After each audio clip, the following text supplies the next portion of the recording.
Hi friends, అందరికీ నమస్కారం. Welcome back to my channel. ఇప్పుడే అందిన వార్త. డాక్టర్ని అత్యాచారం చేసి దారుణంగా అయితే చంపేశారు. పూర్తి వివరాలని ఈ వీడియోలో తెలుసుకుందాము. వీడియోని ఎక్కడైనా కానీ స్కిప్ చేయకుండా ఎండ్ వరకు చూడండి. అప్పుడే పూర్తి ఇన్ఫర్మేషన్ అర్థమవుతుంది. అలాగే వీడియోకి ఒక లైక్ చేయండి ఫ్రెండ్స్. వీడియోలోకి అయితే వెళ్ళిపోదాము. ఫ్రెండ్స్, ఇక విషయానికి వచ్చినట్లయితే కోల్కతాలో శనివారం ఒక దారుణం వెలుగులోకి వచ్చింది. RG Kar medical college and hospital seminar హాల్లో ఆగస్టు 9న నగ్నంగా లేడీ ట్రైనీ డాక్టర్ మృతదేహం అయితే లభ్యమైంది. పోస్ట్ మార్టం చేసిన అనంతరం ఆమెని అత్యాచారం చేసి చంపి హతమార్చారని అయితే తెలిసింది.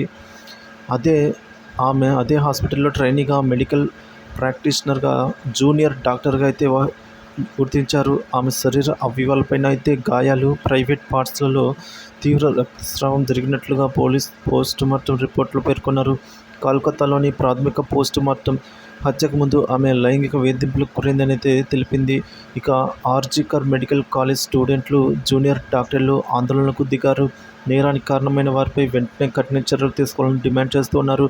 దీనికి బీజేపీ నేతలు కూడా మద్దతు ప్రకటించారు. పోలీసులు ఈ ఘటనపై అయితే కేసు నమోదు చేసి సీసీ కెమెరా ఫుటేజ్ ఆధారంగా అనుమానాస్పదం అనిపించిన ఓ వ్యక్తిని ఇప్పటికే అరెస్టు చేశారు. RG Kar medical college and hospital ఆమెపై అత్యాచారం చేసి చంపేశారని, నిజం దాచడానికి ప్రయత్నాలు చేస్తున్నారని బాధితురాలి తండ్రి ఆవేదన వ్యక్తం చేశాడు. మరోవైపు ముఖ్యమంత్రి మమతా బెనర్జీ బాధితురాలి తల్లిదండ్రులకు ఫోన్ చేసి బాధ్యులపై తగిన చర్యలు తీసుకుంటామని హామీ ఇచ్చారు. ప్రభుత్వ హాస్పిటల్ జూనియర్ డాక్టర్లు, బీజేపీ నాయకులు నిరసన చేపట్టారు. ఈ మేరకు